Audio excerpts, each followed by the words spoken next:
Two, one. Hello, my name is Joe West.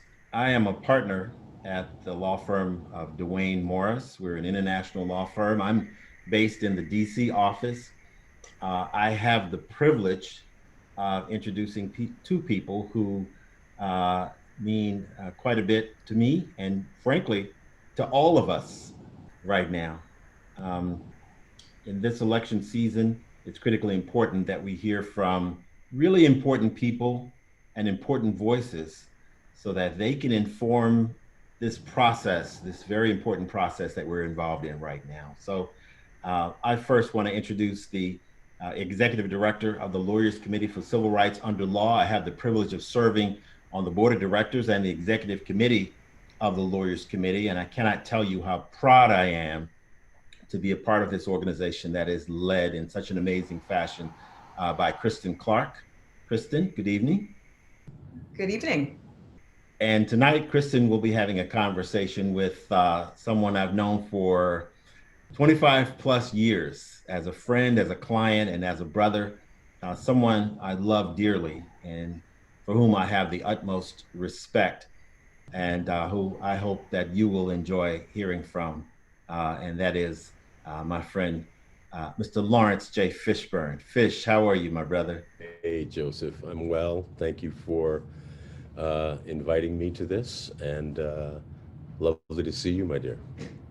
All right, and with that, I will turn things over to Kristen and Laurence, and enjoy the discussion. All right, thank you, Joe.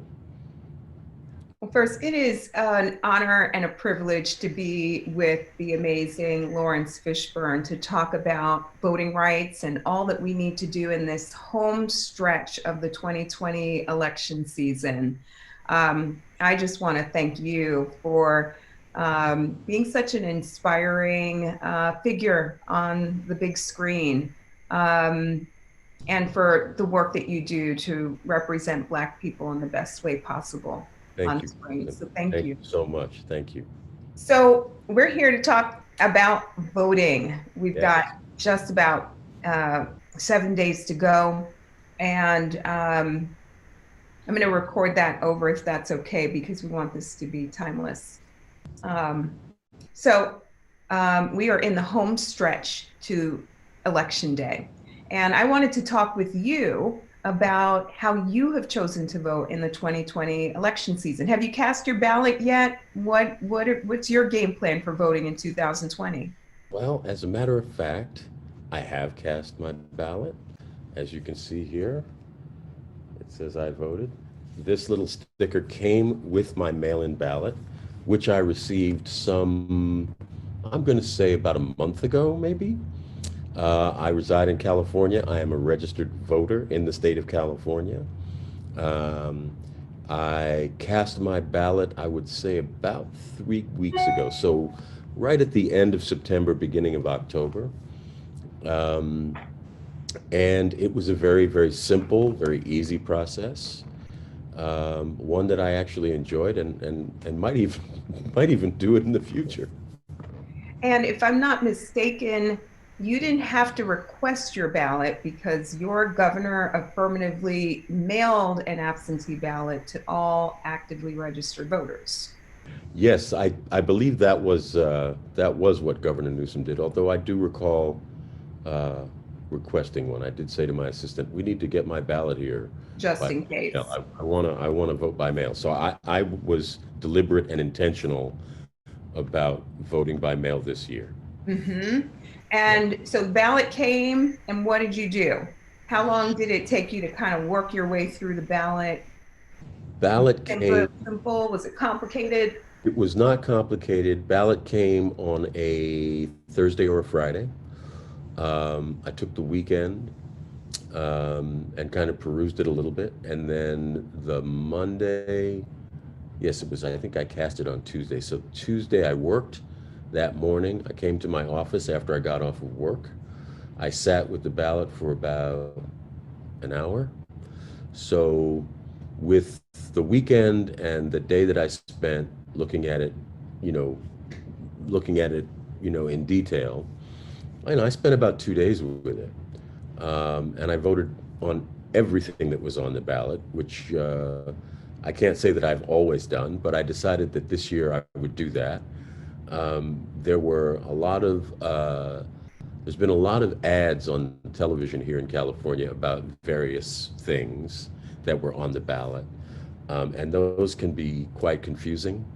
So I decided that I would just read.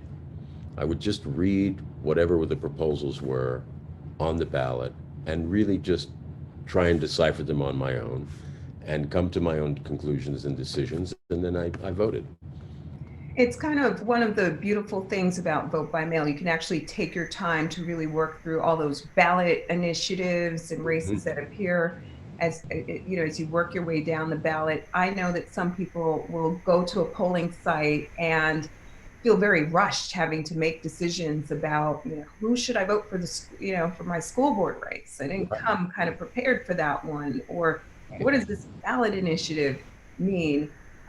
It's interesting because I think this election season may have turned a lot of people on to the benefits of vote by mail. Absolutely. I think voting in person is a wonderful experience, as I've done that several times. Um, but voting by mail was wonderful for just the reasons that you described. When you're standing in line and you're waiting for however long you're required to wait, it can feel, you can feel a lot of pressure of having to, kind of get through it very quickly and, just voting on the big event, the big decision, the big contest, if you will. And voting by mail really took away all of that pressure for me. After you were done with your ballot, what did you do? Did you put it in the mailbox? How did you return it? I went to one of the official ballot boxes that was listed inside the ballot. There were several locations for official ballot boxes where you could drop your ballot. And I saw one that was close to where I was working, which was at a local library here in the Los Angeles area. Drove up to the library, got out of the car, went to the front door. There was virtually no one there. This was, 3 weeks ago, I would suggest, I would guess. And waved. Somebody responded and they were like, oh, the ballot box is around there. You go that way near the driveway, blah, blah. So I walked over, looked at the ballot box, saw that it was an official ballot box because there were some ballot boxes here in the state of California that were unofficial and that were put up for reasons beyond understanding, but perhaps for voter suppression reasons. And I saw that it was the official ballot, popped it in, and went about my day. Yeah. So pretty safe and secure process from Yes. your standpoint. Yes. And we have been hearing these reports about fake drop boxes. Fortunately, those incidents are few and far between. I think for most people, vote by mail has been a pretty safe and secure process. Yeah, I agree. I mean, vote by mail has been around since the inception of the country. Since the Civil War. That's right. And so there are many states where people have been voting by mail as a tradition. I mean, it's just normal. It's just, the way in which they cast their votes for generations. So I had every confidence that that would be the case with this year's election. Yeah.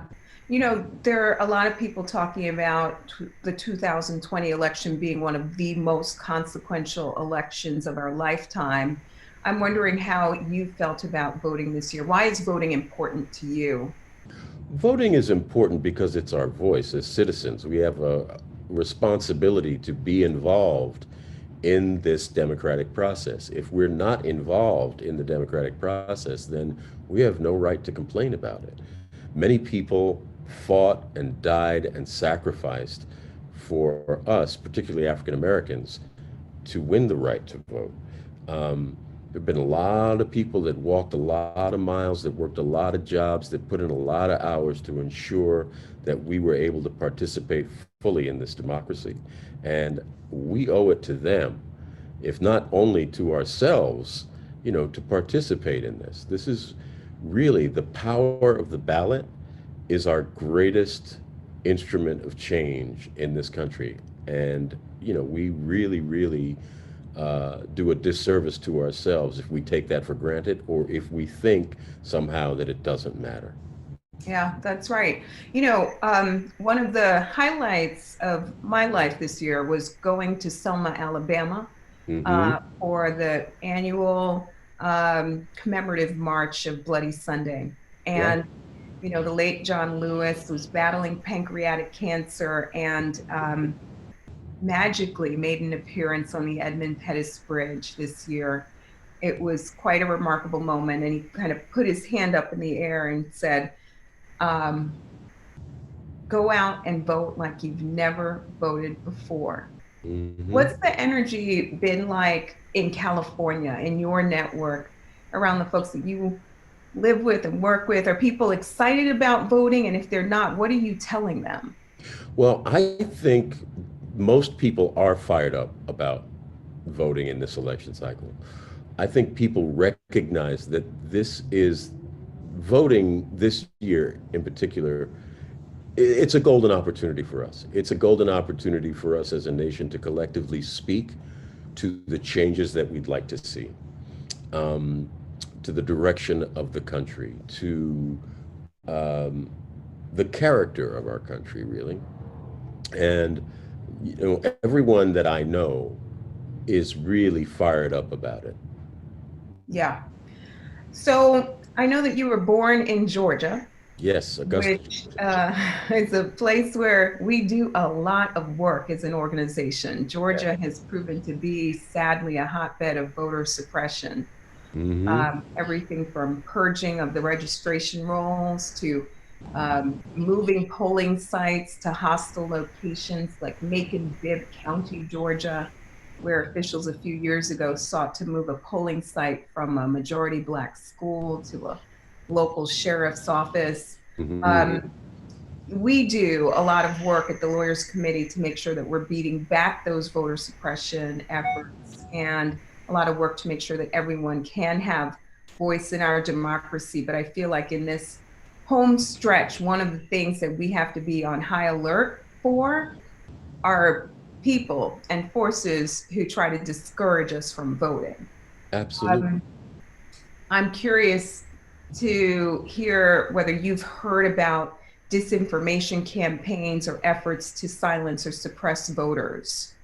Well, I'll tell you, I have, and in response to that, I was blessed enough to be asked to do a small sort of PSA that really addressed those kind of issues, voter suppression, intimidation, etc.,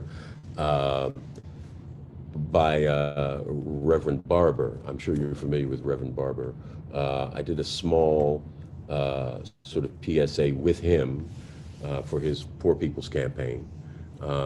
And evidently, he and his organization were able to, in North Carolina, get people registered on the same day and get people to vote on the same day, which was a huge victory for them.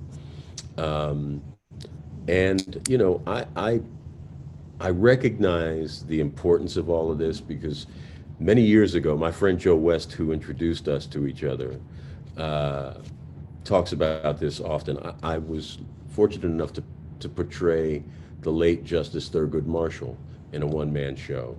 And one of the themes of that show was voter suppression, gerrymandering, and the various mechanisms which are, employed to suppress, the vote, particularly in the African American community and communities of color and poorer communities. So I recognize the importance of this, which is why I was happy to take the time to talk with you today about all of this, because it's really important. People need to know that their voices count, and that the vote is the way in which we make our voices heard. And it's really important that we not be discouraged by moving polling places or purging or any of these, things that mysteriously and suddenly happen. One of the things I was really inspired to hear and got me fired up was the work that people like LeBron James are doing, and work that the NBA is doing by turning the sporting arena venues into polling places, for example. I think that's one of the most effective things that's being done to ensure that people can turn out, when they turn out, that they have a place to go and cast a ballot. Particularly where there's social distancing. Yeah, we're really excited to partner with LeBron James and his More Than a Vote effort. Mm-hmm. And, just kind of wrapping this piece up, I think that in this home stretch, it's really important that people be skeptical about information that may come their way by way of email or show up on their social media feeds or phone calls that come from unknown sources that are imparting inaccurate information. Anything that feels like it's intended to cause hysteria is probably false information. Sure. Anything that makes you second guess your right to vote is probably designed to do just that. It's designed to make you second guess whether or not you have the right to vote. Exactly. And so some people say, what do you do if you're not sure about? Right. So that's my question. Is like, if you're preparing to go vote and you show up at a polling place and there are people standing around who are deliberately trying to intimidate you, what do? If you're going to vote and you're wearing a Black Lives Matter t-shirt or mask, and somebody tries to tell you that you can't vote because of that, that's misinformation. It is. It absolutely is. So the laws are pretty clear. No electioneering. You cannot promote candidates or a particular party by wearing a t-shirt or hat inside of a polling place that is clear, political paraphernalia.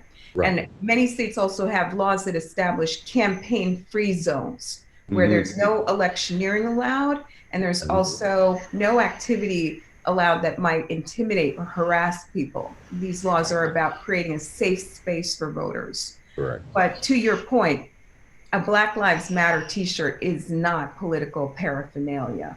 It's not saying vote for so-and-so. Exactly. So it's right. You can absolutely wear a Black Lives Matter t-shirt. There was actually a poll worker in Memphis, Tennessee, who recently got fired, and rightfully so, who was turning away voters for wearing Black Lives Matter t-shirt. I heard about that incident. Yeah, that was a shame. That was a shame.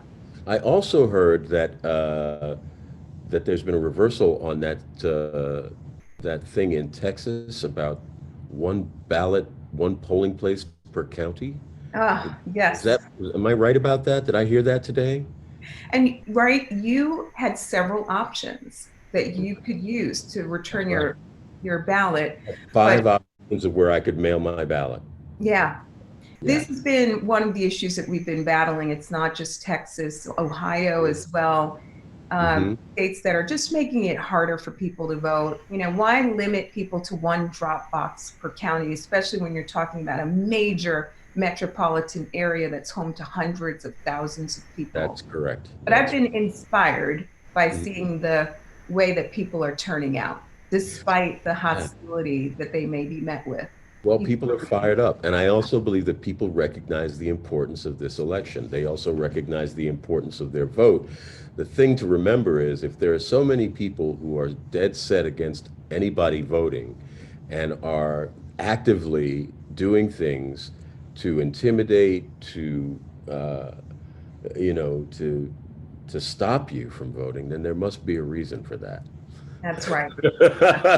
Exactly. Not a good So one. as we wrap up, I just want to make sure that we're arming people with a resource that they can turn to for help. Yeah. Right in this home stretch, as folks are at home trying to make a plan. Should I go out and early vote? Should I, vote by mail? And what are the timelines for doing so? If Hmm. I'm going to wait to vote on election day, do I know where my polling site is? Hmm. Right. Hmm. Um, and one thing that people can do is they can call our election protection program. Right. It is a nonpartisan program anchored by a hotline, 866 Our Vote.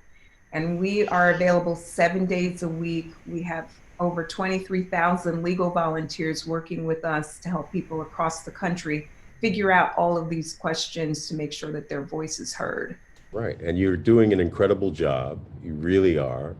And yeah, you're right. People need to, I think, I would say people just need to find out what are their options. Like, where are the several places that you can go vote if you decide to vote in person? And also, don't wait until November 3rd. I would tell people, don't wait. You can go vote now and get it done, and you'll be doing yourself a service and the community, because with the whole COVID situation, if you're there earlier, you're not standing in line with so many people and you're not risking infecting anybody or getting infected by anybody. That's right. So that, I think, that was part of the reason I chose to vote early. And then if you can vote by mail, if you've gotten, if you're able to get your ballot by mail at this late date, if you can do it, absolutely, I would recommend that you do that. But Yeah. mainly, know where you can go to do it if you can do it in person, and don't be discouraged by anyone or anything. Don't allow anyone to scare you into believing that somehow you're not supposed to be there and that you don't have the right to vote. Because if you're free and you're over 21 in this country, or over 18, I think, you have the right to vote. That's right. I think the most important advice that you just gave, don't wait. Don't wait a minute longer, and don't That's be discouraged. Don't be discouraged. Yeah. Now is the time to make a plan. And That's I'm right. really hoping that the folks who are watching will call 866 Our Vote right now if they have any questions. And, we've got just a few days to go, And the 866 Our Vote hotline is here to help people all across the country be empowered with all the information to make sure their voice is heard. You heard it, everybody. 866 Our Vote. Use it now. Use it now. 866 Our Vote. They are there to help you. They want to make sure that your voice gets heard. The incredible Laurence Fishburne, thank you so much for joining us. So grateful for you. Bless you, dear. Take care. One. Hello, we are privileged to be here with Bill Duke, the amazing actor, screenwriter, producer, and film director. And we're here to talk about election protection and how you can ensure that your voice is heard in 2020. Mr. Duke, thank you so much for being with us today. It's a great pleasure. Thank you. So I am interested to hear whether you have already voted, and if so, how did you vote? I voted very, very, very early, the first day I could vote, and I did by mail. I went through the topics and the candidates, etc., and made some decisions, and took it to the box, dropped it off, no line, nothing. And that's why I did it so early. I didn't want to stand in line and the other things that people face in terms of trying to vote. Sounds like a pretty simple and streamlined process for you. There are a lot of people who are saying that vote by mail is not easy, not safe. What would you say to them? Well, we do the best that we can, and we hope that it's going to be safe. But that was the most convenient and effective for me. That was my belief. And they sent me back a note saying that they saw my vote and they got my ballot, etc. So, you know, what you can do is try your best.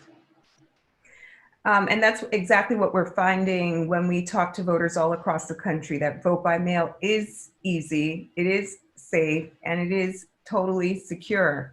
And one thing that we encourage people to do if they have any questions about how to vote by mail in their state, if they have questions about early voting opportunities in their state, or questions about Election Day, which is coming up very soon, is that they can call the Election Protection Hotline at 866-OUR-VOTE, 866-OUR-VOTE.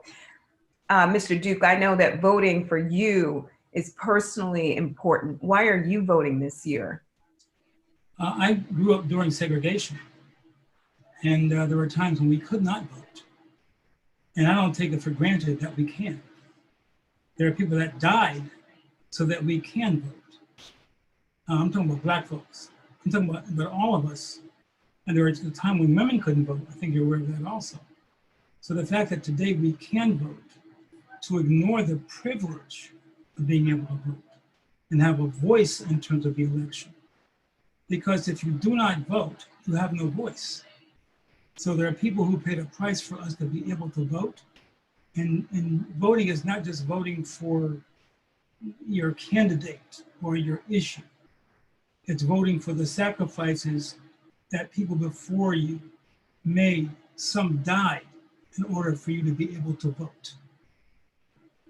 I think the most important takeaway is, right, that this is not a right, a civil right that we can take for granted, right? Our vote is everything. Our vote is our voice and our power. There are people in the past, when they went to the polls, they were beaten. So I know that young people don't understand that. Some, not all young people, a lot of people understand there was a time when you not only could not vote, but if you tried, you were punished physically. What part, where did you grow up? A place you never heard of called Poughkeepsie, New York. I want to thank you for sharing your story with us and for inspiring people to get out and vote and reminding people about why you exercise that most sacred right today. Thank you for being with us. God bless you and thank you very much. Appreciate it. And call 866-OUR-VOTE. Don't waste a moment getting ready and making your plan to vote today. 866-OUR-VOTE.